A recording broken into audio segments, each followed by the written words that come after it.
Tin lama lama kau tele anung lama ronjui te chuan. Hosana, lalpa minga lokal chu fakin om rose.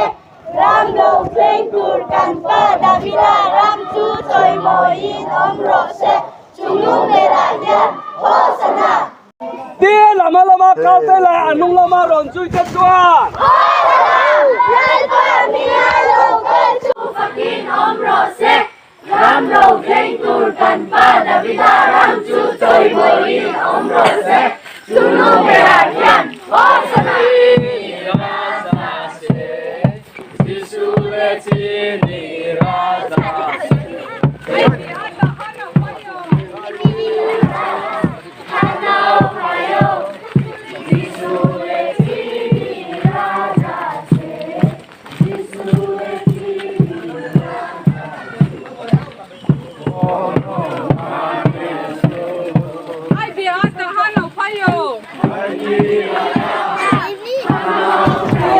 Lama kau tele anung lama ronjui te chuan. Hosana, lalpa minga lokal chu fakin om rose.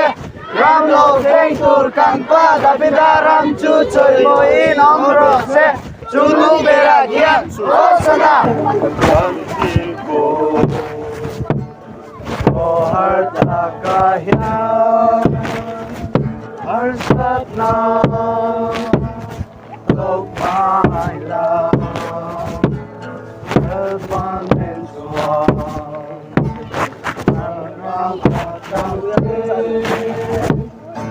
ami te reng reng chi suanen engke maro pue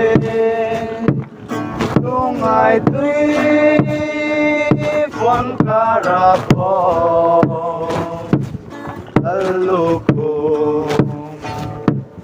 Tin lama kau tele anung lama ronjui te chuan. Hosana, lalpa minga lokal chu fakin om rose. Ram lo pleng tur kan pa Davida ram chu choi moin om rose. Chunung berayan Hosana. Achoy achun among apa Jisule chini rada se Jisule chini rada se Jisule chini rada se Ai kirata harap ayo Jisule chini rada se Jisule chini rada se Om rose, ram lo pleng tur kan pa Davida ram chu choi moin om rose. Chunung berayan Hosana. Chunung berayan Hosana, Tin lama kau tele anung lama ronjui te chuan. Hosana, lalpa minga lokal chu fakin om rose. Ram lo pleng tur kan pa Davida ram chu choi moin om rose. Chunung berayan Hosana. Tin lama kau tele anung lama ronjui te chuan. Hosana, lalpa minga lokal chu fakin om rose. Ram lo pleng tur kan pa Davida ram chu choi moin om rose. Chunung berayan Hosana. Chunung berayan Hosana, Chunung berayan Hosana. Asoy asoy Jisule chini rada se. Jisule chini rada se. Jisule chini rada se. Ai di rada, anau payo. Jisule chini rada se. Jisule chini rada se. Jisule chini rada se. Chini kuno, doko kuya. Ai di kuno pai lasna. Ai di kuno pai lasna. Ai di kuno pai lasna.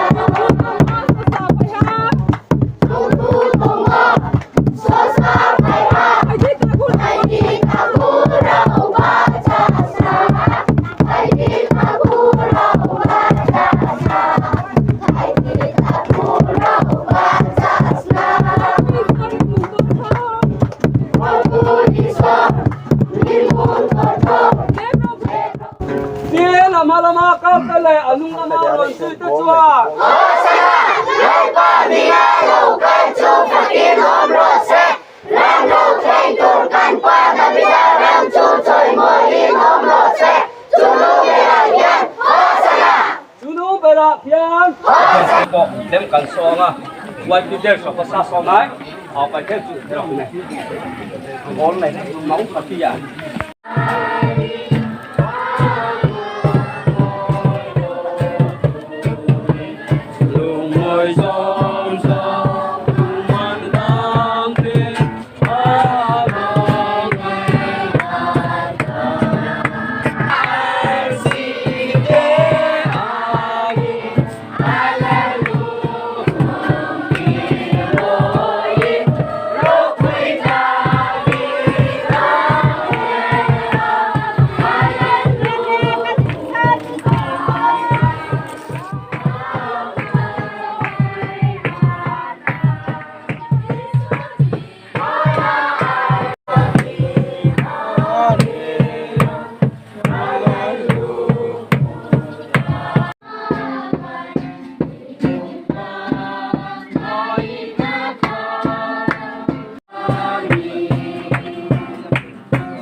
Yeah.